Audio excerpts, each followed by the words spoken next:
Donc du coup, bonjour à toutes et à tous. Donc je pense que vous me connaissez. J'ai vu qu'il y a des nouvelles personnes. Moi je suis le frère Jordan. Voilà. Je suis le frère Jordan. Et ça fait 4 ans que je suis avec le frère Jesse. Et du coup, donc voilà. Pour ceux qui ne me connaissent pas. Donc aujourd'hui, on va parler de la sanctification. Nous allons prendre un passage dans Hébreux chapitre 12, verset 14. Hébreux chapitre 12, verset 14.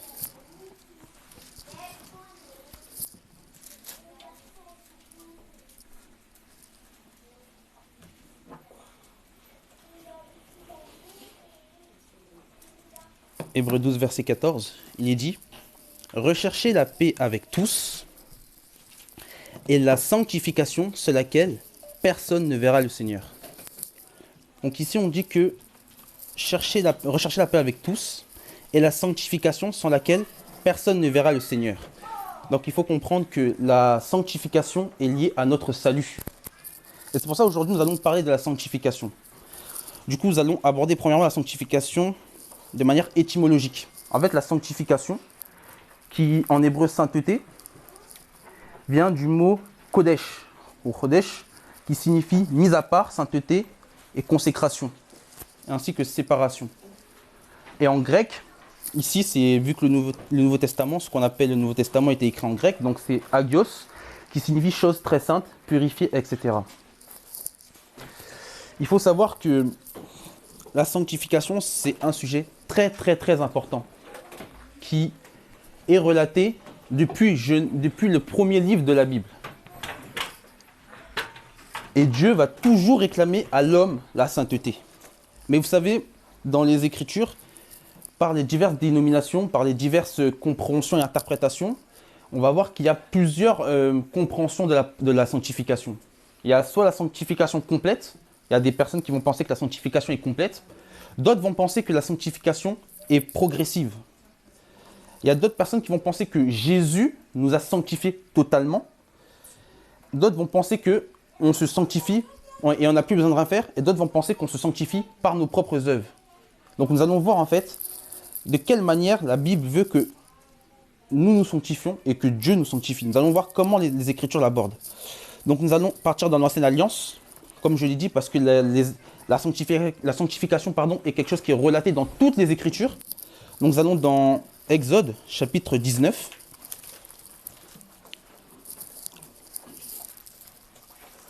Retenez bien que dans Hébreux 12, verset 14, comme je l'ai dit, il est dit que personne ne verra le Seigneur sans la sanctification. Donc pour voir le Seigneur, il faut être saint. Donc c'est-à-dire qu'il faut être sanctifié. Et regardez ce qu'il est dit dans Exode, chapitre 19, à partir du verset 6. Je ne sais pas si vous vous rappelez, quand on faisait les lectures hebdomadaires, on avait un peu étudié ce passage-là d'Exode 19. Et on voit dans Exode 19 que c'est au moment où Dieu en fait, va donner son alliance à Israël sur le mont Sinaï, ou le mont Horeb. Et on voit en fait à partir du verset 6, si... Marie, tu peux faire la lecture s'il te plaît? Merci. Vous serez pour moi un royaume de sacrificateurs et une nation sainte. Voilà les paroles que tu diras aux enfants d'Israël. Amen. Vous voyez, Dieu avait dit à Israël, vous serez pour moi un royaume de sacrificateurs et une nation sainte. Et il dira, voilà les paroles que dira aux enfants d'Israël. Donc on voit que Dieu s'est adressé à Israël en disant qu'ils seront une nation sainte, un royaume de sacrificateurs. Ce qui ne s'est pas fait à cause de l'adoration du veau d'or ou littéralement du taureau d'or par la suite. Et que c'est que les Lévites qui ont eu accès au sacerdoce. Mais on voit en fait que l'apôtre Pierre va répéter ceci dans 1 Pierre chapitre 2 verset 9, dans la grâce, concernant l'Église. 1 Pierre chapitre 2 verset 9, je vais le prendre rapidement. Il est dit, vous au contraire, vous êtes une race élue, un sacerdoce royal, une nation sainte, un peuple acquis, afin que vous annonciez les vertus de celui qui vous a appelé des ténèbres à son admirable lumière. Donc bien-aimés, vous qui faites partie de l'Église, sachez que nous sommes une continuité d'Israël, nous sommes l'olivier sauvage qui a été greffé à l'olivier franc, comme il est dit dans Romains 11. Il faut savoir que nous sommes une nation de prêtres et de sacrificateurs. Bien-aimés, si vous n'êtes pas au courant, vous êtes des sacrificateurs aujourd'hui. Vous êtes des sacrificateurs. N'oubliez pas ceci, vous êtes des sacrificateurs. Apocalypse chapitre 1, verset 6 nous dira que nous sommes, je vais le citer, Apocalypse chapitre 1, verset 6, il nous dira « Et qui a fait de nous un royaume de sacrificateurs pour Dieu et son Père, à lui soit la gloire, la puissance et au siècle des siècles. » Apocalypse chapitre 5, verset 10 nous dit également « Et tu as fait d'eux un royaume et des sacrificateurs pour notre Dieu, et ils régneront sur la terre. » Vous voyez la destinée de l'Église, c'est que nous sommes des rois, des sacrificateurs pour Christ, et nous régnerons sur la terre. Voilà pourquoi nous devons être saints. Et regardez, toujours dans Exode chapitre 19, en fait, il faut savoir que Dieu devait se manifester. Et c'est pour ça qu'au verset 10, il dira, toujours au verset 10, il dira aux Israélites, Exode chapitre 19, verset 10, il dira, « Et l'Éternel dit à Moïse, va vers le peuple, sanctifie-les aujourd'hui, et demain qu'ils lavent leurs vêtements. » Or, le vêtement, ça symbolise aussi la chair. Nous en parlerons par la suite. Et qu'ils soient prêts pour le troisième jour. Le troisième jour, l'Éternel descendra aux yeux de tout le peuple, sur le mont Sinaï. Vous voyez? Pour que le peuple puisse voir, en fait, le Seigneur, pour qu'il puisse voir Yahweh, il fallait que le peuple se sanctifie. Il fallait que le peuple lave leurs vêtements afin de pouvoir voir le Maître, afin de pouvoir voir le Seigneur. C'est pour cela, bien aimé, le Seigneur a réclamé la sainteté du peuple d'Israël. Et lorsqu'on regarde toujours dans ce passage-là, au verset 23, il dira aussi que les sacrificateurs qui s'approchent de l'Éternel se sanctifient aussi, de peur que l'Éternel les frappe de mort. Vous voyez? Nous, en tant que sacrificateurs, nous devons toujours avoir cette position de sainteté. Nous allons parsemer encore les Écritures, nous allons encore lire pour comprendre en fait que Dieu réclame toujours la sainteté à l'homme. Parce que Dieu est saint. Regardez dans Ésaïe 6, les séraphins diront toujours « Saint, Saint, Saint est l'Éternel ». Dieu est saint. Dans Matthieu 6, le Seigneur dira que le nom de Dieu est saint, est sanctifié. Posez-vous cette question, pourquoi Dieu qui est déjà saint, il faut sanctifier son nom? Pendant la prière, il dira, la prière de notre Père qui est connu, que ton nom soit sanctifié. Or, le nom de Dieu est déjà saint. Posez-vous cette question-là. Regardez, Dieu va toujours demander la sainteté. Par exemple, lorsqu'il va faire des prodiges, Dieu demandait aux Israélites d'être saints. Dans Josué chapitre 3, verset 5. Si André, si tu peux faire la lecture, s'il te plaît. Josué chapitre 3, verset 5.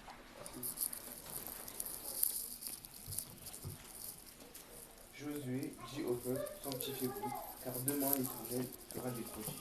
Amen. Vous voyez? L'Éternel a dit à Josué, ou Josué dira au peuple, mais ça vient de Dieu, il dira, sanctifiez-vous, car demain, l'Éternel fera des prodiges au milieu de vous. Vous imaginez, des fois, il y a des gens qui s'étonnent. Des fois, dans des assemblées, il n'y a pas forcément de miracles. Il n'y a pas forcément de dons. Mais il faut voir, est-ce que dans l'assemblée, il y a des gens qui marchent dans la sanctification? Des fois, il y a des gens qui vont dire, oui, mais je ne vois jamais la main de Dieu. Je ne vois jamais Dieu faire agir dans ma vie. Mais est-ce que, bien-aimé, tu marches dans la sanctification? Parce qu'on veut que Dieu agisse dans notre vie. On veut que Dieu fasse certaines choses. Mais est-ce qu'on marche dans la sanctification? Est-ce que, dans ma marche, je suis honnête avec le Seigneur? Parce qu'on veut que Dieu passe sa main. On veut qu'il y ait des miracles. Des fois, on dit, je veux que Seigneur, tu descendes le feu. Je veux que ton esprit... Mais bien-aimé, est-ce que je suis en règle avec le Seigneur? Est-ce que je marche dans la sanctification? Et je voulais bien aussi préciser que celui qui veut jouir de la sainteté, de la sanctification, doit passer par la justification. C'est-à-dire que si je ne suis pas né de nouveau, je ne peux pas me sanctifier par mes œuvres. Je ne peux pas être un saint. Si je ne suis pas né de nouveau, si je n'ai pas été justifié par le Seigneur, je ne peux pas marcher dans la sanctification. Ça m'est impossible. Ça m'est impossible. Parce que je peux être saint 2 ou 3 jours, et après je tombe. Parce que je n'ai pas reçu la nouvelle naissance. Et imaginez ceci, bien-aimé. C'est que la sanctification est nécessaire au salut. C'est-à-dire que si je ne suis pas saint, je ne peux pas être sauvé. Vous savez comment les Hébreux appellent le Seigneur? Ils appellent Akadosh Baoru. C'est-à-dire le saint béni est-il. Dieu est saint. Mais si je ne suis pas saint, comment je peux demeurer dans sa présence?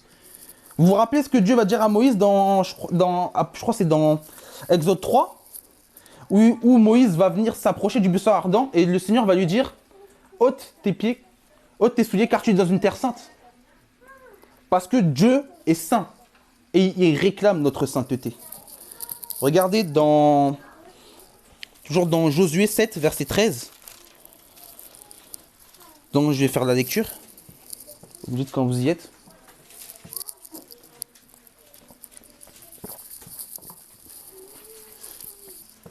Josué 7, verset 13.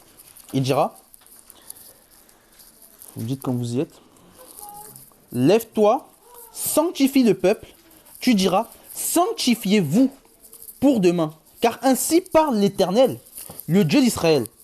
Il y a de l'interdit au milieu de vous, au milieu de toi, Israël. Tu ne pourras résister à tes ennemis jusqu'à ce que vous ayez ôté l'interdit du milieu de vous. Vous imaginez, bien-aimés? Or, en fait, pour être victorieux, il fallait qu'Israël soit saint. Il fallait qu'Israël obéisse au commandement de l'Éternel, etc. Quand on parle d'interdit, c'est qu'il y a quelque chose qui a été dévoué par interdit, c'est-à-dire qu'il y a quelque chose qui est en eau propre à l'Éternel. Là, c'est par rapport au crime d'Akan. Donc, vous imaginez, bien aimé, pour être victorieux dans quelque chose, il faut être saint. Bien aimé, si tu veux être victorieux sur un péché, sur quelque chose, il faut que tu ailles voir le Maître, lui qui est saint, afin qu'il te purifie davantage. Remarquez dans Ésaïe 6, quand Ésaïe va demander au Seigneur d'être purifié. Le Seigneur va lui mettre un charbon ardent dans sa bouche. Et il sera purifié par la suite. Afin que Dieu puisse l'utiliser. Vous avez vu, Ésaïe n'a pas été utilisé sans être purifié. C'est pour ça, bien aimé, il faut qu'on soit sanctifié, il faut qu'on soit purifié pour en fait jouir vraiment des bénédictions du Seigneur. Si on veut être triomphant, voilà, je ne vais pas dire comme dans les églises dénominationnelles, si tu veux triompher sur le démon, si tu veux te battre contre le démon, fais ceci, fais cela. Non, bien aimé, c'est pas ça. Le combat spirituel, ce n'est pas ces choses-là. Bien aimé, comprenons que la sanctification, c'est quelque chose de très très important. Là, je parle un peu dans l'aspect doctrinal, mais tout à l'heure, on parlera dans l'aspect pratique. Parce qu'il faut comprendre que la sanctification, bien aimé, il ne faut pas jouer avec ceci. Il ne faut pas avoir une apparence de piété. Et rogner, en fait, rogner le Seigneur par nos œuvres. On rogner ce qui en fait la force. Donc, bien aimé, comprenons que si on veut être victorieux, il faut qu'on marche dans la sanctification. Comme Dieu l'a réclamé à Israël. Parce qu'il faut savoir que l'ancienne alliance explique la nouvelle alliance. Il n'y a rien de nouveau sous le soleil, bien aimé. Si Dieu a réclamé ça aux Israélites, il nous le réclame aujourd'hui aussi. Et vous regardez bien, hein, Dieu demande toujours la sanctification. Toujours dans l'ancienne alliance, dans Lévitique chapitre 19. Lévitique 19.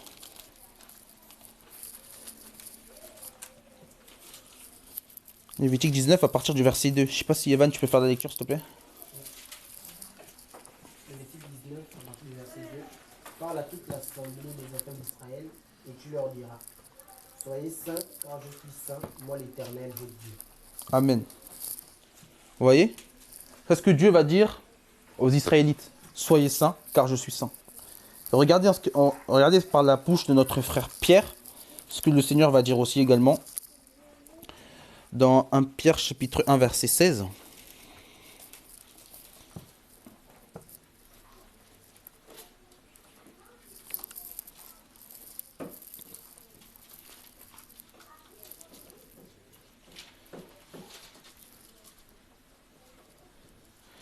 Je vais lire même à partir du verset 14.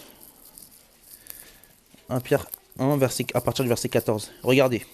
Il dira: comme des enfants obéissants, ne vous conformez pas aux convoitises que vous aviez autrefois, quand vous étiez dans l'ignorance. Or, c'est ce qui explique quand vous étiez dans les ténèbres, quand nous n'étions pas convertis. Il dira, verset 15, mais puisque celui qui vous a appelé est saint, c'est pour ça que tout à l'heure, le Seigneur il disait dans Lévitique chapitre 19, verset 2, soyez saints comme moi je suis saint, parce que Dieu est saint de nature. Donc c'est pour ça que lui qui est saint, il nous appelle à être saint. Et regardez ce qu'il va dire, vous aussi soyez saints dans toute votre conduite. Vous imaginez? Soyez saints dans toute votre conduite. Il dit soyez saints dans toute votre conduite. Selon ce qui est écrit, vous serez saints, car je suis saint. Voilà. Il dit vous serez saints. Donc, ce qui implique la sanctification complète et progressive. Parce qu'il n'a pas dit vous êtes saints, il a dit vous serez saints. Complètement. La sanctification est progressive. On va le comprendre par la suite. Que Dieu réclame notre sainteté, mais de manière progressive. Dieu a fait l'œuvre de nous sanctifier, mais nous devons aussi nous sanctifier. Et regardez dans la Nouvelle Alliance, on va voir pourquoi en fait je dis que le Seigneur nous a sanctifiés, mais nous aussi nous devons nous sanctifier également. On va comprendre ça par la suite.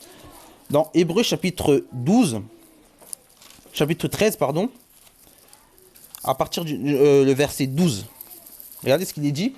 Hébreux 13, verset 12.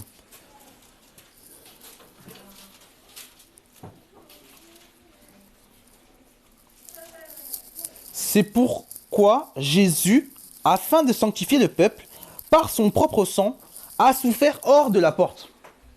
Vous voyez? Jésus-Christ, par son sang, nous a sanctifiés. Il nous a purifiés.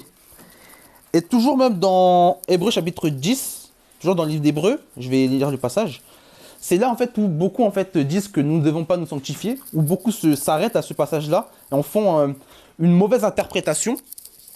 Hébreux chapitre 10, verset 10, il est dit « C'est en vertu de cette volonté que nous sommes sanctifiés par l'offrande du corps de Jésus-Christ une fois pour toutes. » C'est-à-dire que oui, effectivement, l'offrande du Seigneur, son sacrifice à la croix nous a sanctifiés. Il faut savoir qu'il nous a sanctifiés. Et c'est pour ça que même le Seigneur, lui, nous a sanctifiés. Il nous sanctifie, le Seigneur. Le Seigneur nous a sanctifiés à la croix. C'est pour ça que même dans sa prière sacerdotale, dans Jean 17, que je vais vite fait citer, dans Jean 17, verset 19, il dira « Et je me sanctifie moi-même pour eux, afin qu'ils soient sanctifiés par la vérité. » Donc, c'est-à-dire que le Seigneur s'est sanctifié pour nous et nous a sanctifiés. Voilà le travail que le Seigneur a fait à la croix. Le Seigneur nous a sanctifiés. C'est-à-dire que ce n'est pas nous qui nous sommes sanctifiés pour le Seigneur, mais c'est lui qui nous a sanctifiés. C'est-à-dire que le Seigneur est descendu du ciel. Ah là là là là. Comme le frère Jesse l'a dit, j'aime ça. Franchement, j'aime ça. Vous imaginez, c'est pas nous là qui sommes allés devant le Seigneur qui ont dit « Seigneur, bon, je me sanctifie pour te plaire. » Non, c'est pas par les œuvres, bien-aimés. Retenons ceci. Éphésiens 2, versets 8 à 10. Nous sommes sauvés par la grâce. Nous sommes sauvés par la grâce et non par les œuvres, afin que quiconque ne se glorifie. Vous imaginez bien? C'est pas nos œuvres là, c'est pas ça qui fait que je sois sanctifié. Non, non, non, non. C'est le maître, celui qui est assis sur le trône, qui a pris une chair humaine là, qui est venu dans la chair, qui est mort à la croix pour moi. Son sang a été versé pour nous et qui s'est sanctifié et qui m'a sanctifié. Est-ce que vous imaginez la grandeur de ceci? La sanctification, bien aimé. On n'est pas des méthodistes hein, pour se centrer que sur un sujet. Mais prenons compte que la sanctification, c'est un sujet crucial. Parce que les méthodistes se sont en fait focalisés que sur la sanctification. Ils avaient compris pas mal de choses, mais le problème, c'est que quand on se focalise que sur un sujet, on devient une dénomination. Donc, on continue. Et on voit en fait que dans la Nouvelle Alliance, la sanctification en fait s'opère en fait par l'Esprit de Dieu. C'est vrai que dans Jean 17, verset 17, il nous dira « Sanctifie-les par ta vérité, ta parole est la vérité. » Donc en fait, il faut savoir que la sanctification s'opère par deux choses dans la Nouvelle Alliance, la parole et l'Esprit. C'est pour ça que même dans Hébreux chapitre 4, verset 12, que je vais citer vite fait, dans Hébreux 4, verset 12, on nous dira que « Car la parole est vivante, efficace et tranchante, d'une épée quelconque, à deux tranchants, pénétrant jusqu'à l'âme et l'esprit, jointure et moelle, elle juge les sentiments et les pensées du cœur. » La parole a une action dans notre vie. Il faut comprendre que la parole, c'est elle qui peut diviser, qui est semblable à une épée. Même dans Éphésiens 6, on va comparer la parole à l'épée de l'esprit. On va dire que c'est la parole de Dieu. Et il faut comprendre, bien aimé, que la parole aussi, comme il dit aussi dans Éphésiens 5, elle nous lave. C'est ça, la parole nous lave. La parole a une action qui nous lave, qui nous purifie. les eaux de la parole. On compare l'eau à la parole à de l'eau. Et remarquez dans Ézéchiel 36, on va parler de l'eau qui sort du temple qui purifie. L'eau a une action qui purifie. L'eau participe à la parole participe à la sanctification. Et regardez dans 2 Thessaloniciens chapitre 2, verset 13. Si Gabin, tu peux faire la lecture, s'il te plaît. 2 Thessaloniciens chapitre 2, verset 13.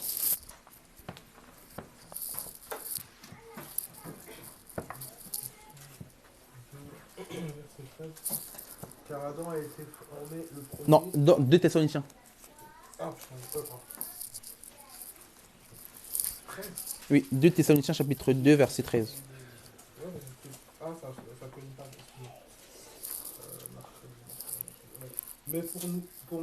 Mais pour nous, frères bien-aimés du Seigneur, nous devons rendre de continuelles actions de grâce à Dieu à cause de vous, de ce qui vous a choisi dès le commencement pour le salut dans la sanctification de l'esprit et dans la foi en la vérité. Amen. Donc voilà, l'action au corps de la vérité, qui est Jésus, parce qu'il faut savoir que Jésus, c'est lui qui est la vérité. Jean 14, verset 6 nous le dit. Et on voit en fait que l'esprit agit dans la sanctification et par la foi en la vérité. Donc il y a toujours cette notion de la parole et de l'esprit qui agit pour nous sanctifier. Mais il faut savoir, il y a un truc intéressant, c'est qu'ici on nous dit que Dieu vous a choisi dès le commencement pour le salut, par la sanctification. Et vous savez, il y a un sujet qui fait couler beaucoup d'encre, c'est la prédestination. Donc je ne vais pas m'étendre dessus. Donc certains pensent que Dieu a choisi ceux qui iront en enfer et ceux qui ne seront pas sauvés, et ceux qui iront au ciel. Bref, on ne va pas interpréter la prédestination, mais il y a un truc intéressant concernant la prédestination, c'est que Dieu avait prédestiné d'avance ceux qui devraient être saints. Regardez ce que Dieu dit dans Éphésiens chapitre 5, verset... Éphésiens chapitre 5, verset... Excusez-moi, je suis en train de chercher le passage. Éphésiens 5, Éphésiens 1, verset... Excusez-moi, je suis en train de chercher le passage. Ah voilà, verset 4, pardon. Voilà, Éphésiens 1, verset 4, il dira « En lui, Dieu nous a élus avant la fondation du monde pour que nous soyons saints et irréprochables devant lui. » Moi, dans ma version, c'est irréprochable. Ouais, c'est pareil. C'est pareil. Donc, on voit en fait que...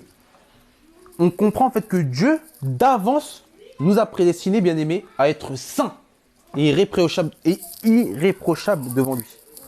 Ou irrépréhensibles, selon les versions.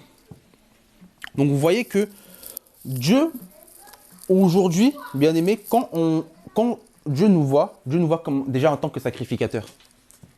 Vous savez, aujourd'hui, Dieu vous voit comme des saints.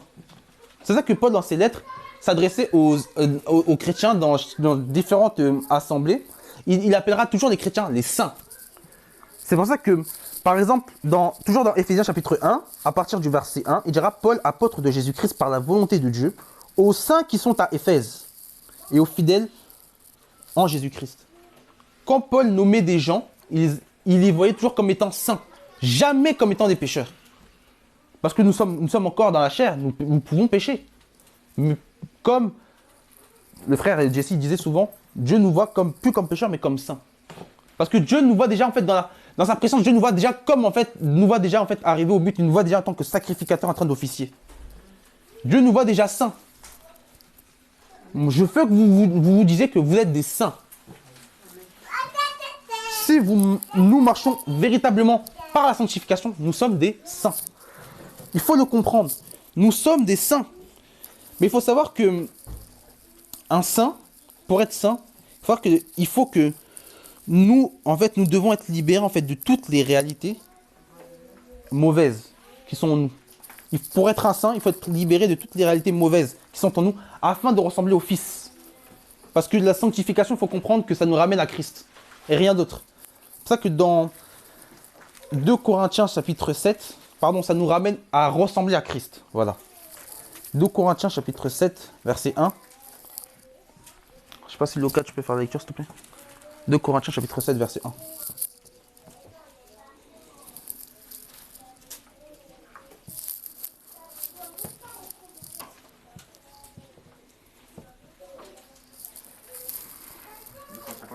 7, verset 1.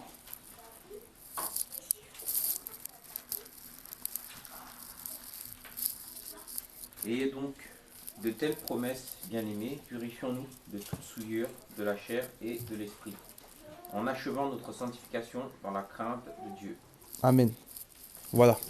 Donc le but en fait, c'est que nous, bien-aimés, nous nous purifions de toute souillure de la chair et de l'esprit, en achevant la sanctification dans la crainte de Dieu. Donc c'est-à-dire que si je veux marcher dans la sanctification, il faut que je me détache de toute souillure. Et regardez dans Lévitique 11, que c'est un passage que je vais citer, qui va un peu donner cette image de la souillure. Lévitique 11, verset 43. Où ici, en fait, le Seigneur va donner en fait la loi, voilà, la mitzvah sur les animaux impurs et purs. Et au verset 43, il y a un truc intéressant. Dieu va parler de sanctification, mais il dira...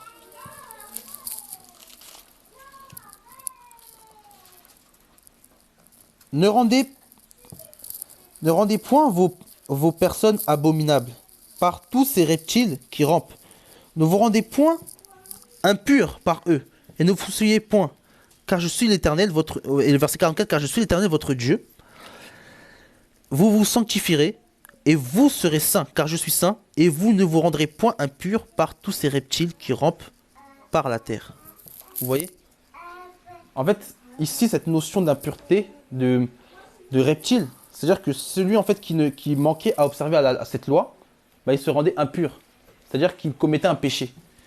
Et ici en fait l'impureté, on représente le péché. L'impureté, les reptiles, vous savez le serpent aussi est un reptile. Si on pouvait même décortiquer cette écriture, on pourrait comprendre pas mal de choses, mais il faut comprendre que le péché, l'impureté ici symbolise le péché. Et c'est ça que Paul dira toujours dans 2 Corinthiens chapitre 7 verset 1, « Purifions-nous de toute souillure et achevons la sanctification dans la crainte de Dieu. » Si, bien-aimé, tu veux marcher dans la sanctification, tu dois marcher, tu dois te purifier de toute souillure. C'est-à-dire que tu dois sortir en fait de ce qui te fait tomber. C'est-à-dire que tu ne peux pas marcher dans le péché et vouloir être dans la sanctification. Et c'est pour ça que si, bien-aimé, nous voulons être à l'image de Christ, comme il est dit dans Éphésiens, dans 2 Corinthiens chapitre 3 verset 18, que je vais citer. 2 Corinthiens chapitre 3 verset 18, où il nous est dit, « Et nous tous, dont le visage découvert reflète la gloire du Seigneur, nous sommes transformés en la même image de gloire en gloire par l'Esprit du Seigneur. » C'est-à-dire que, bien aimé, plus nous avançons, plus nous nous détachons des choses, des choses impures, plus le Seigneur nous sanctifie et plus nous avançons de gloire en gloire. Ça, je vous ai dit tout à l'heure que la sanctification est progressive.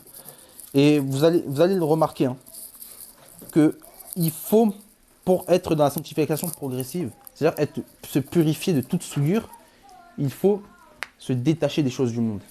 Et remarquez que si nous sommes tachés par... Nous n'avons pas lavé notre vêtement, nous sommes tachés, nous ne sommes pas purs, nous pouvons être agréables au Seigneur.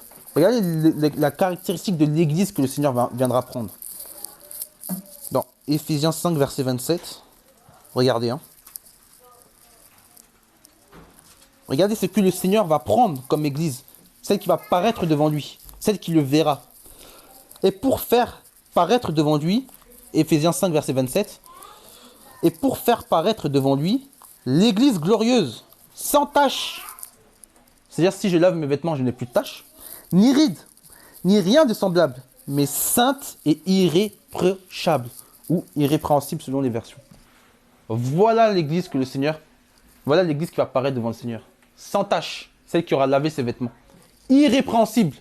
Vous vous rappelez de Exode 19, hein, quand le Seigneur disait aux Israélites, lavez vos vêtements. Voilà, sans tache. Je ne dois pas avoir de tache dans mon vêtement. C'est ça que même dans la version Martin Osterwald, dans Apocalypse chapitre 22, verset 14, il dira « Lavez vos vêtements ». Là, c'est dans la version seconde. Il dira « Lavez vos vêtements. Heureux celui qui lave ses vêtements afin qu'il puisse entrer dans les portes de la ville. » Et dans la version Osterwald, c'est « Bienheureux ceux qui font les commandements du Seigneur ». Donc vous imaginez, pour rentrer en fait dans la ville, il faut laver son vêtement. Et Apocalypse chapitre 21, verset 27. Sébastien, si tu peux faire la lecture, s'il te plaît. Apocalypse comment? Apocalypse 21, verset 27.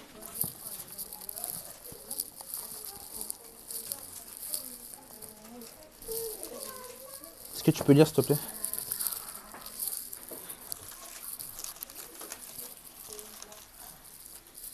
Il n'entrera chez elle rien de souillé, ni personne qui se livre à l'abomination et au mensonge.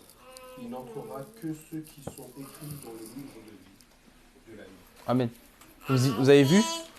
Ceux qui vont rentrer dans la Nouvelle Jérusalem, ce sont ceux qui ne sont point souillés. C'est-à-dire que si je suis pas purifié, je ne peux rentrer dans la ville sainte. Voilà. Voilà la conclusion en fait des choses. La Bible dit, soyons purs, lavons notre vêtement. Maintenant, il y a un truc intéressant, c'est que, comme je disais tout à l'heure, la sanctification est progressive. Et Dieu réclame notre sanctification. Et on va voir un peu qu'est-ce que Dieu réclame réellement. Dans 1 Thessaloniciens chapitre 4, là on va bien lire. On va s'arrêter. Si Kylian, tu peux lire s'il te plaît? Tu pourras lire du verset 1 à 2 s'il te plaît. Après on va continuer. Et 1 Thessaloniciens chapitre 4. Au reste, frères, puisque vous avez appris de nous comment vous devez vous conduire et faire à Dieu, et que c'est là ce que vous faites, que nous prions et nous vous conjurons au nom du Seigneur Jésus, de marcher à cet égard de progrès en progrès. Vous savez en effet quelques préceptes que nous vous avons donnés de la part du Seigneur Jésus. Ok, c'est bon, tu peux t'arrêter, tu vas reprendre après. Donc vous avez vu tout à l'heure quand je vous disais que on ira de progrès en progrès, de gloire en gloire avec le Seigneur. Ben ici, vous avez vu, la sanctification elle est progressive. C'est-à-dire que personne n'est sanctifié totalement. Vous avez vu, ici, on dit bien au verset 2, vous savez en effet de quel précepte que nous avons donné de la part du Seigneur. Pardon, au verset 1, il dira au Seigneur Jésus, à cet égard de progrès en progrès. C'est-à-dire que bien aimé, quand tu es dans la sanctification, tu n'es pas en fait totalement saint. Tu es un saint en devenir. C'est-à-dire que tu es purifié, tu es sanctifié, mais en train d'en devenir. C'est-à-dire que quand tu seras sanctifié totalement, c'est quand tu auras le corps de gloire. Parce que nous sommes quand même dans la chair. Il faut se dire la vérité. On est quand même dans la chair. Vous savez, le monde a une compréhension de la sainteté qui est biaisée. Pour eux, pour le monde, être saint, c'est être de bonne moralité. C'est ça le monde. Quand, par exemple, on voit un collègue, par exemple, je sais pas, je donne un exemple pratique. Nous sommes au travail, il y a un collègue qui propose une cigarette ou quelconque chose mauvaise. Ben, on refuse, ils nous diront arrête de faire le saint. Tu aimes trop faire le saint, tu te prends pour qui, tu es trop saint. Voilà, il y a cette notion, en fait, le monde pense que la sainteté, c'est une notion de bonne moralité. Alors que non. En vérité, la sainteté, c'est être vraiment mis à part pour l'éternel, etc. Mais comme je le disais, pour revenir à ce que je disais, c'est que la sanctification est progressive. En fait, on va de progrès en progrès, de gloire en gloire avec le Seigneur. C'est pas quelque chose qui tombe comme ça du ciel, d'un coup on est saint. C'est-à-dire qu'on est déjà arrivé, on n'a plus rien à faire sur terre. Si nous sommes totalement saints, on n'a plus rien à faire sur terre. Le Seigneur vient nous enlever directement. Kylian, est-ce que je peux lire à partir du verset 3, s'il te plaît? Ce que Dieu veut, c'est votre sanctification, c'est que vous vous absteniez de l'impudicité, c'est que chacun de vous sache posséder son corps dans la sainteté et l'honnêteté, sans vous livrer à une convoitise passionnée, comme font les païens qui nulent envers son frère, qui ne connaissent pas Dieu. C'est bon, tu peux t'arrêter là. Ok, merci.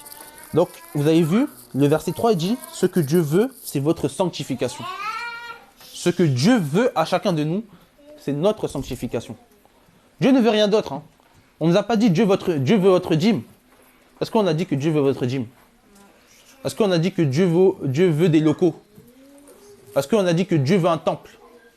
Est-ce qu'on a dit que Dieu veut une grande salle? Est-ce qu'on a dit que Dieu veut que je puisse me lever, aller évangéliser à Châtelet? Non. Dieu l'a dit, ce que je veux, c'est votre sanctification.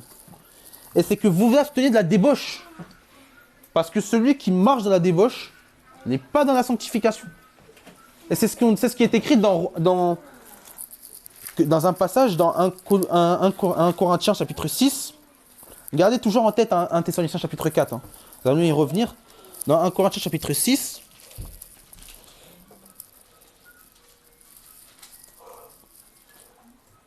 à partir du verset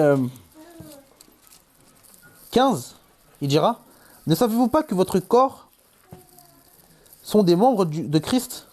Prendrai-je en faire les membres d'une prostituée? Loin de là. Ne savez-vous pas que celui qui s'attache à une prostituée est un seul corps, hein? Car est-il dit que les deux deviendront une seule chair?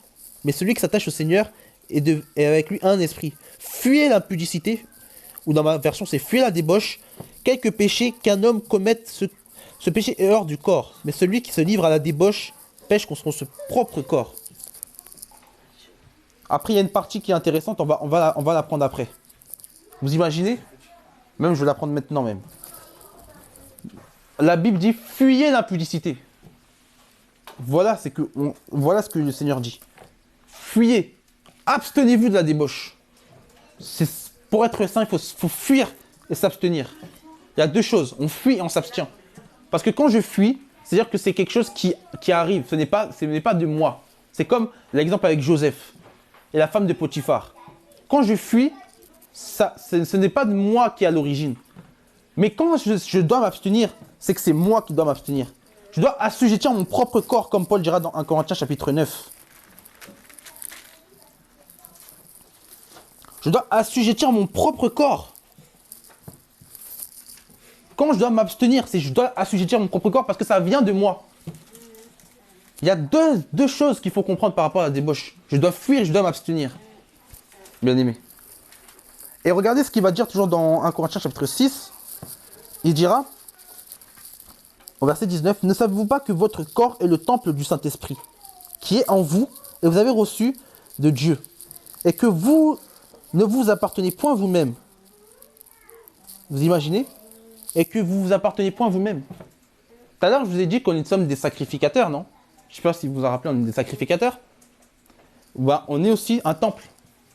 Vous avez vu la casquette, nous les chrétiens, nous avons plusieurs casquettes. Hein. Nous sommes des sacrificateurs, nous sommes un temple, et nous sommes des sacrifices aussi. Parce que dans Romains chapitre 12, verset 1, on dira, offrez votre corps comme étant des sacrifices vivants. Donc nous les chrétiens, nous avons plusieurs casquettes. Notamment, nous avons 3 casquettes. Sacrificateur, temple et sacrifice. Vous imaginez? Voilà pourquoi il ne faut pas jouer avec la sanctification. Nous avons 3 choses. Nous avons 3 casquettes. Et je vais prendre un passage dans 2 Chroniques, chapitre 29.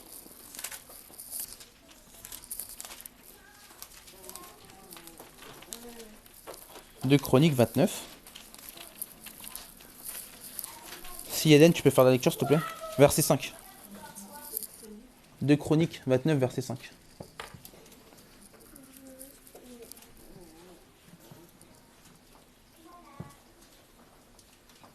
Et il leur dit, écoutez-moi, Lévites, maintenant sanctifiez-vous, sanctifiez la maison de l'Éternel, le Dieu de vos pères, et mettez ce qui est impur hors du sanctuaire. Amen. Vous avez vu? Écoutez-moi, c'est schéma. En hébreu, schéma. C'est les verbes écouter. Comme le schéma Israël d'Exode chapitre 6, verset 4. Et il dira quoi? Maintenant, sanctifiez-vous. Sanctifiez-vous. Vous avez vu tout à l'heure, plusieurs reprises, Dieu a dit sanctifiez-vous à Israël. Il dit sanctifiez-vous Lévites. Il dira maintenant, sanctifiez la maison de l'Éternel. C'est qui la maison de l'Éternel aujourd'hui? C'est nous. Donc, c'est-à-dire que je suis le temple du Saint-Esprit. On a lu tout à l'heure dans 1 Corinthiens 6, verset 15 à 19. Nous avons lu que nous sommes le temple du Saint-Esprit. Donc, si je commets la débauche, je ne sanctifie pas le temple. C'est-à-dire que je fais quoi? Je rends le temple impur. Donc, c'est-à-dire que je mets des impuretés dans le temple. C'est comme Ézéchiel qui avait vu des impuretés dans le temple par rapport aux idoles que les Israélites avaient incorporées dans le temple. Vous imaginez? Nous sommes un temple, et si je commets la débauche, je pêche contre mon propre corps. Et là, je suis impur. Et il n'y a pas pire chose que de souiller la maison de Dieu. Il n'y a pas pire chose. Vous avez vu, quand Dieu avait vu que les Israélites avaient souillé sa maison, il a permis que Nabuchodonosor détruise son temple. Il a permis aussi que Titus détruise son temple. Vous imaginez? Allah à Jérusalem, aujourd'hui, c'est une mosquée qui est à la place du temple. Vous imaginez le Dieu d'Israël permettre qu'on détruise son temple à cause de l'impureté qui était dedans. Donc, à bien plus forte raison que nous qui sommes sa maison, est-ce qu'il va permettre que son esprit habite là où il y a l'impureté? Non. Donc, faisons attention. Retournons toujours dans 1 Thessaloniciens chapitre 4.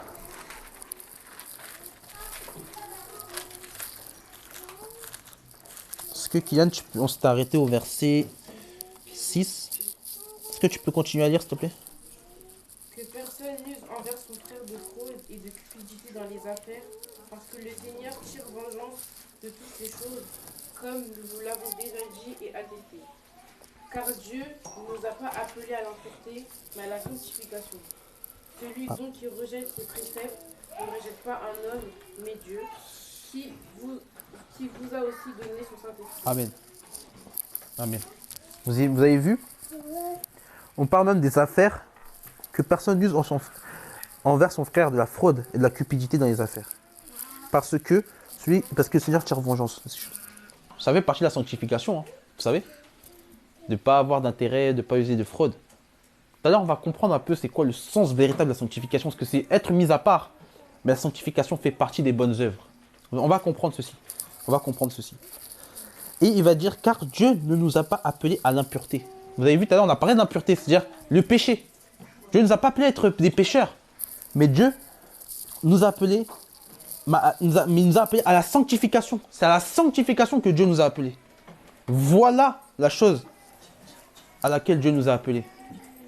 Vous savez, Dieu ne nous a pas appelés avant tout à être des grands prédicateurs, des grands enseignants, à faire des miracles, à remplir des stades, à remplir des grandes salles, à faire plein de choses, à construire des temples, à chanter, à faire des concerts payants. Dieu ne nous a pas appelés à ça. Dieu nous a appelés à être saints. C'est la sainteté qui va nous faire permettre de voir le Seigneur. Hein. Ce n'est pas nos œuvres, ce n'est pas notre statut, ce n'est pas notre musculature ou autre, ou toutes sortes de vanités. C'est notre sanctification. C'est ça qui va nous permettre de voir le Seigneur. Aujourd'hui, c'est ça qui va nous permettre de voir le Seigneur. Mais un truc intéressant, c'est aujourd'hui on va me dire comment frère on peut être saint. Parce que tu dis frère oui il faut être saint, mais comment frère on peut être saint?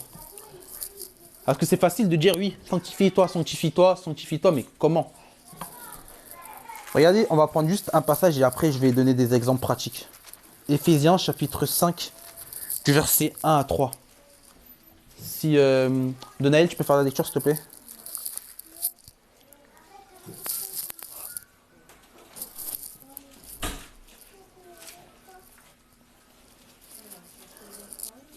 Un à 3.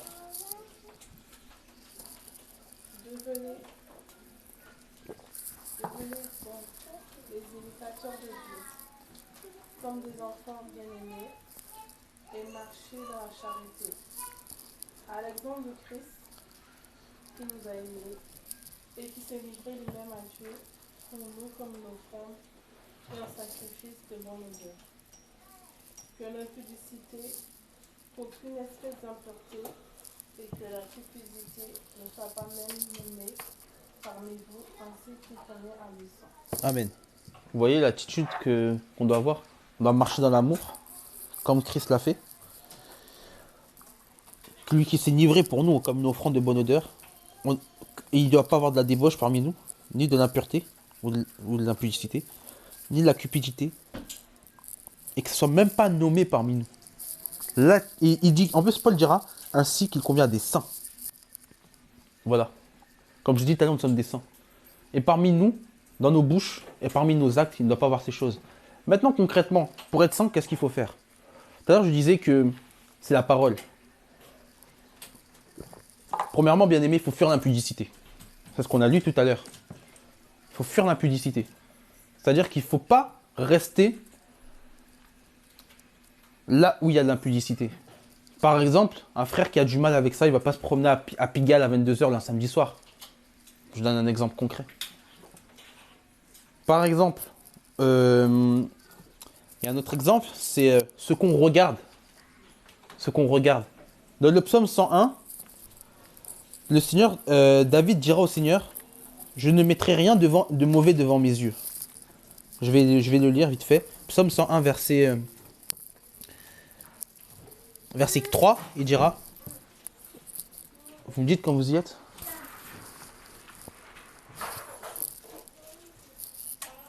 Psaume 101, verset 3.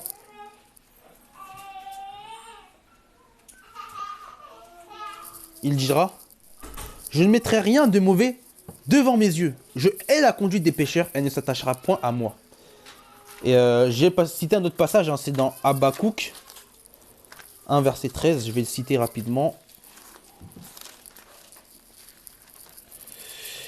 Regardez ce que le Seigneur dira à Habakkuk. Tes yeux sont trop purs pour voir le mal.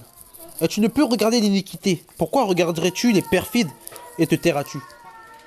Ce qu'on voit aussi, bien aimé, prenons note de ces choses. Ce que l'on voit aussi peut nous souiller. Faisons attention à ce qu'on voit. Je ne vais pas aller sur Netflix pour regarder une série où il y a de l'impudicité, où il y a du vol, où il y a des vulgarités, où il y a en fait aussi de l'impudicité. Ce que l'on voit nous souille, bien aimé. Voilà les choses pratiques dans lesquelles je dois marcher pour être saint. Voilà aussi, il y a nos œuvres. Voilà, bien aimé. Il y a nos œuvres aussi. Vous allez voir, je vais arriver à ça. On va comprendre. Pourquoi je dis qu'il y a nos œuvres également à nous. Bien aimé, faisons attention. Je ne vais pas regarder n'importe quoi. Je ne vais pas me lever pour aller regarder tout et n'importe quoi. Aller à la télé, regarder des séries impudiques. Je ne peux pas faire n'importe quoi. Il y a ce qu'on écoute également. Dans Éphésiens 5, verset 19, on parle de « Entretenez-vous avec des cantiques, des psaumes, des hymnes, etc. » Mais est-ce que je vais prendre mon téléphone, écouter du booba, du karis, du compas, du zouk? Vous imaginez que ces choses-là me souillent? Vous imaginez que ces choses-là nous renvoient en fait au monde? J'écoute du booba, du karis, ça va me donner un esprit de rébellion. Ça va me donner un esprit de contestataire. Il y aura des insultes dedans. Ça va parler d'impudicité, de drogue, tout ce qui est contraire aux Écritures. Le zouk encourage l'impudicité et le compas pareil. Des danses sensuelles. Et je vous dis ça en connaissance de cause, parce que ça fait partie de ma culture. Et c'est des choses qui sont mauvaises. Il faut le dire.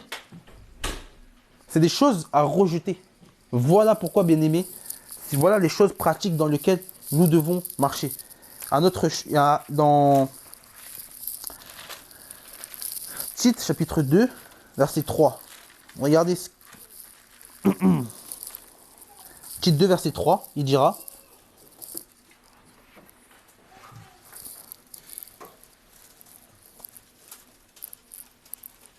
Tite 2, verset 3. Il est dit. Dit que les femmes âgées doivent avoir l'extérieur qui convient à la sainteté, ni être médisantes, ni adonner aux excès de vin, et qu'elles doivent donner de bonnes instructions. Vous avez vu tout à l'heure, je parlais de sanctification extérieure et de sanctification intérieure. En fait, le but du Seigneur, comme je disais, ça par l'Esprit tout à l'heure, le Seigneur nous sanctifie à l'intérieur. C'est-à-dire que quand nous avons la nouvelle naissance, le Seigneur nous sanctifie notre esprit et sanctifie notre âme. Mais la sanctification extérieure, la sainteté extérieure, c'est nous. Donc la sainteté extérieure fait partie des bonnes œuvres. Par exemple, mon habillement, voilà, je vais le dire bien aimé, mon habillement compte. Beaucoup pensent que le Seigneur regarde que au cœur. Mais sachez bien que le Seigneur regarde aussi à l'habillement. Je ne peux pas en fait être un frère, me mettre avec comment on appelle ça, les Marcel, voilà, un débardeur, me promener comme ça, ce n'est pas normal. Une sœur ne doit pas s'habiller avec un décolleté. Il y a une manière sainte de s'habiller. Voilà pourquoi Paul dira avoir aussi l'extérieur qui convient à la sainteté. Ma sœur, faut t'habiller convenablement. Il y a une manière de s'habiller afin de ne pas faire chuter le frère. Mon frère, il y a une manière de s'habiller afin de ne pas faire chuter la sœur. Parce qu'il faut savoir, il faut dire la vérité. On aime bien taper sur les sœurs, mais les sœurs aussi sont aussi sensibles que les frères. Sauf qu'elles vont moins le dire parce que l'homme a un instinct animal. Parce que l'homme manifeste beaucoup les choses. Mais la femme garde des choses. C'est pourquoi, bien aimé, faisons attention à notre habillement. afin de ne pas être une occasion de chute pour les autres. Et je ne parle pas d'une apparence de la piété, parce qu'on va me dire, frère, il y a beaucoup de personnes qui aiment bien mettre le voile aujourd'hui, pas de maquillage, pas de bijoux, une robe, etc. Mais ils ont au-dedans un cœur mauvais. Ça, j'exclus ceci, ça c'est un cas à part. Mais je parle d'une personne qui a été changée intérieurement et qui doit aussi manifester de l'extérieur. C'est ça que même dans Matthieu chapitre 22, Matthieu chapitre 22, pardon, Matthieu 23, verset 26, si... Ma soeur, tu peux faire la lecture s'il te plaît? Oui. Alors, 23, chapitre 23, verset 26, s'il te plaît.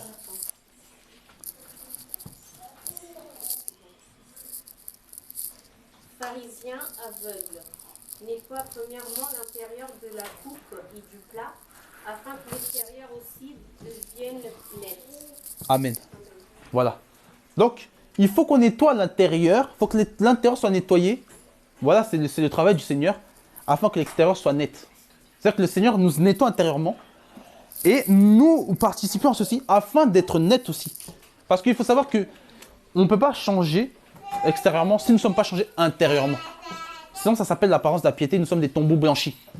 Alors que c'est ce que je disais tout à l'heure, nous devons être propres intérieurement, c'est que le Seigneur vient nous purifier par les eaux de sa parole et son esprit, afin de manifester extérieurement les bonnes œuvres, le fruit de ceci.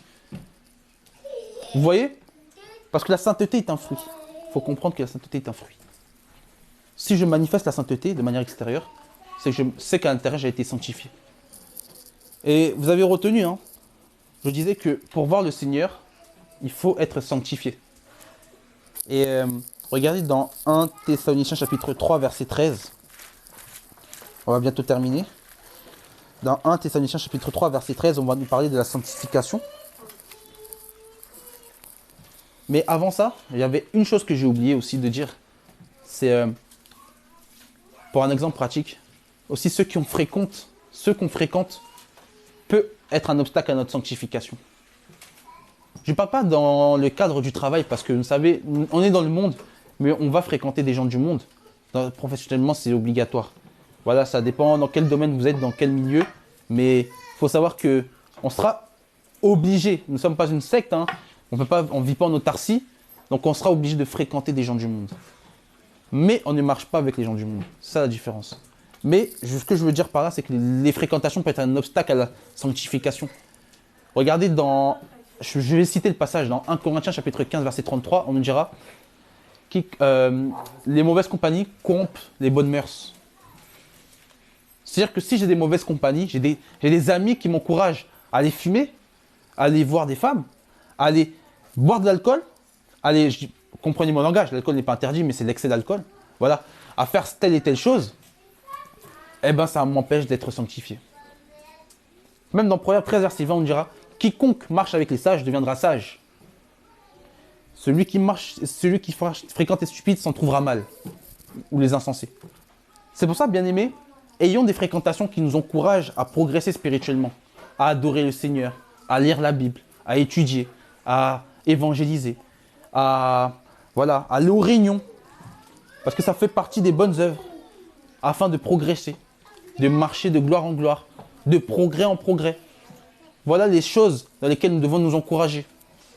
Moi, je ne peux pas venir dire allez, maman Skol, on va aller écouter du Kofi là-bas. Je ne peux pas dire ça.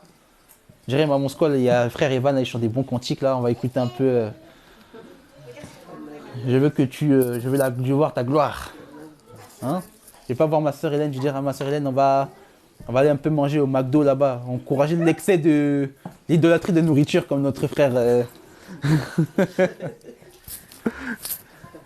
Donc non, voilà, il faut ne pas être une occasion de chute, il faut s'encourager à progresser spirituellement. C'est ça notre but. Le but de la sanctification, c'est pas être tout blanc et aller au ciel, non. C'est vraiment être saint pour le Seigneur. Vraiment. Et tout à l'heure, je vous ai dit que le Seigneur veut qu'on soit saint pour son retour. Et c'est c'est ce qu'on va voir. 1 Thessaloniciens chapitre 3, verset 13. Est-ce que tu peux faire la lecture, s'il te plaît?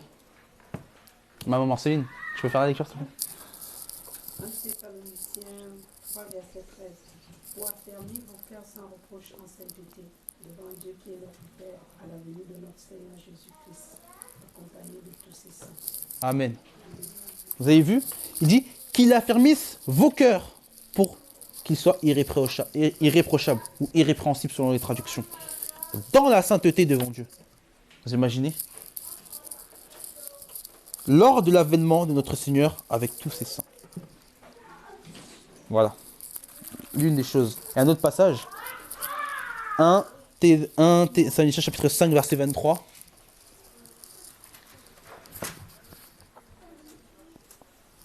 Je vais faire la lecture. Que le Dieu de paix vous sanctifie lui-même. Donc vous voyez, Dieu nous sanctifie aussi. Mais nous participons à la sanctification. Donc s'il y a une part de Dieu et notre part à nous. Il dira qu'il vous sanctifie lui-même et que tout votre être, vous imaginez, tout votre être, l'esprit, l'âme et le corps, soit conservé encore une fois. Je ne sais pas si bien aimé, vous pouvez le dire avec moi. Irréprochable. On parle encore de quelque chose d'être irréprochable ou irrépréhensible. Lors de l'avènement de notre Seigneur Jésus-Christ, celui qui vous appelait fidèle, et c'est lui qui le fera. Vous imaginez? Donc pour que le Seigneur, pour qu'on voit le Seigneur, comme il dit dans Hébreux 12, verset 14, il faut qu'on soit saint et irréprochable ou irrépréhensible.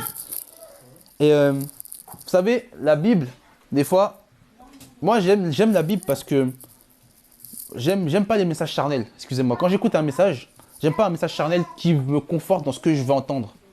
Moi, je veux un message qui me dresse, qui me dit, frère, t'es pas parfait à cet endroit-là, faut que tu te perds. Il faut se parfaire davantage. Il faut marcher davantage, il faut progresser. Parce que le Seigneur veut qu'on soit saint et irréprochable devant lui. Pour ça, moi, j'aime pas les messages charnels qui me disent, non, tu peux vivre ta vie tranquillement, tu iras au ciel. Non. Ces trucs-là, faut laisser, il faut jeter à la poubelle. C'est pour ça que j'ai fait un dessin, là, vous avez vu? Bon, excusez-moi, je ne suis pas un grand dessinateur. Hein. Je suis nul, hein, mais le pécheur, en fait, avec un égal et voilà, barré, qui signifie le péché. Et on voit la nouvelle naissance. Excuse-moi. On voit la nouvelle naissance. Bon, je ne sais pas si on voit. On voit la nouvelle naissance. Donc, on voit en fait le pécheur ici. La nouvelle naissance, ça symbolise la justification et la pureté. Il est purifié. Et celui-ci pourra aller au ciel. Mais si en fait nous n'avons pas la sanctification, nous ne pouvons pas en fait au ciel. Nous irons en enfer. Parce que le Seigneur veut qu'on soit saint. Voilà ce que le Seigneur veut.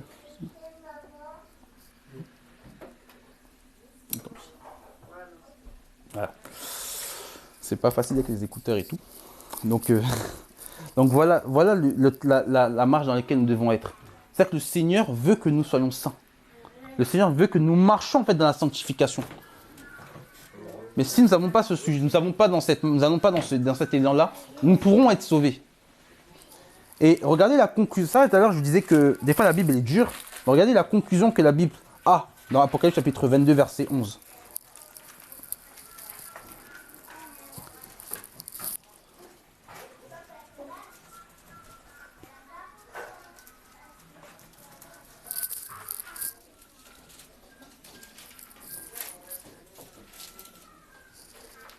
Apocalypse 22, verset 11. Qui a fait la lecture, s'il te plaît? Que celui qui est injuste soit encore injuste, que celui qui est souillé se souille encore, et que le juste pratique encore la justice, et que celui qui est saint se sanctifie encore. Amen. Voici, je viens bientôt, et ma rétribution est avec moi, pour rendre à chacun selon ce qui est son œuvre. Amen. Vous avez vu la conclusion de la Bible? Que celui qui est saint se sanctifie encore. Que celui qui est injuste soit encore injuste. Que celui qui pratique la justice pratique la justice. Voilà la conclusion de la Bible. Donc elle n'encourage pas au péché, mais elle dit seulement, il y a un moment donné, il faut savoir ce que l'on veut. Il y a une direction dans laquelle nous devons aller. Et la Bible dit que celui qui est saint se sanctifier encore. Donc voilà, bien-aimés. Que le Seigneur vous bénisse et soyons saints davantage. Amen. Je ne sais pas si vous avez des questions.